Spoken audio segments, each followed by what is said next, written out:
गोपनीय माहिती मिळाली की साकूर मूळगाव येथे काही इसम हे गुप्तधनासाठी जमलेले आहेत। अशा गोपनीय माहितीवरून आम्ही तिथे स्टाफसह जाऊन पंचासह जाऊन तिथे छापा टाकला असता त्या ठिकाणी पूजेचे साहित्य जसं की नारळ, लिंबू, इतर पूजेचे साहित्य व तिथे खड्डा खणलेला मिळून आला।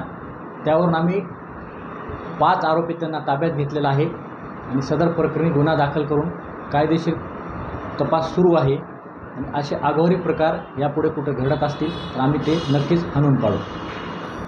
मी ह्या अनुषंगाने जनतेला असं आवाहन करेन की अशा ज्या अंधश्रद्धा आहेत आणि आघोरी प्रकार आहेत अशा न करता स्वतःच्या मेहनतीवर विश्वास ठेवून आपण सोनं मिळवावं, प्रगती करावी आणि अशा आघोरी प्रकारातून एखादा बळी वगैरे देण्याचा प्रयत्न करू नये। तसा काही प्रकार झाला तर पोलीस दल सतर्क असून त्यावर कडकच्या कडक कायदेशीर कारवाई करू।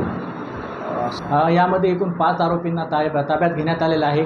एक आरोपी अंधाराचा फायदा घेऊन पळून गेलेला आहे आणि तपासामध्ये पुढे निष्पन्न होईल तेवढे आम्ही आरोपी निष्पन्न करून त्यांच्यावर विरोध कडक कायदेशीर कारवाई करू।